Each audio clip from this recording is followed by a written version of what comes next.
right now, and I think the thing we should begin with is that good morning is that discrepancy between all of these corporations, including very big ones, coming out and supporting the Black Lives Matter movement, but then if they hold up a mirror, they don't have many executives of color in their upper reaches. Where is the disconnect there?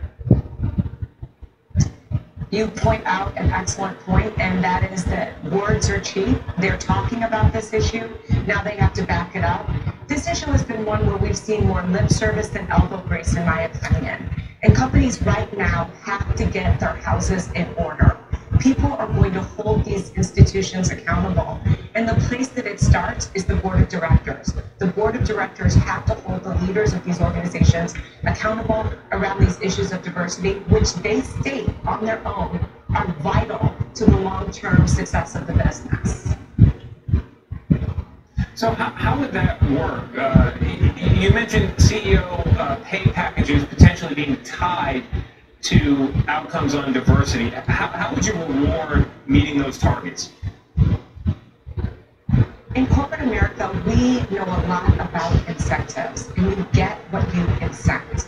And so first and foremost, we need incentives around these issues of diversity, but we have to start with the math. I love the saying, math has no opinion.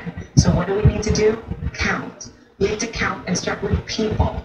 Look at people across your organization, across ethnicities, from the top to the bottom. What do the numbers look like? And you must set targets. We're also very used to targets. Next, look at your purchasing.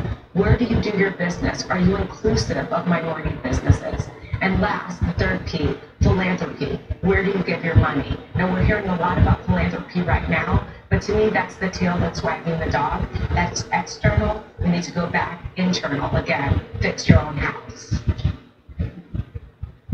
And you made a rise in corporate America. When you think about your own experiences, and if you could talk about it for us, are there obstacles or challenges that you came across that could be removed as we change these policies and open up corporate America to a broader set of workers? Well, some of it is just actually just a point of view that people have. Oftentimes when you walk into a room, you have to prove yourself. You have to show that you're smart. And that's unfortunate that the burden of proof is on you, the African American executive. I think for me, perseverance, persistence, hard work, those things made a huge difference. And just for my own well-being, I often remember that my plight is not as hard as that of my ancestors. I think about that fact on my worst day, I'm not in a field picking cotton. And that really does keep me centered on the job that is at hand. In terms of removing these obstacles, counting will make a difference. If you can see, people talk about being colorblind. I did a TED Talk in 2014 about being colorblind. Don't ignore someone's ethnicity, their diversity, etc. See it, because if you see it, then you'll understand where it's absent in your own surroundings. Yeah, I can imagine some people being threatened by that idea, though. They say, look, if we just treat everybody equally, then the outcomes will speak for themselves. If we start seeing people and being color brave, as you say, isn't that a kind of reverse racism? That's the phrase I can imagine being shouted at the TV right now. What do you say to that?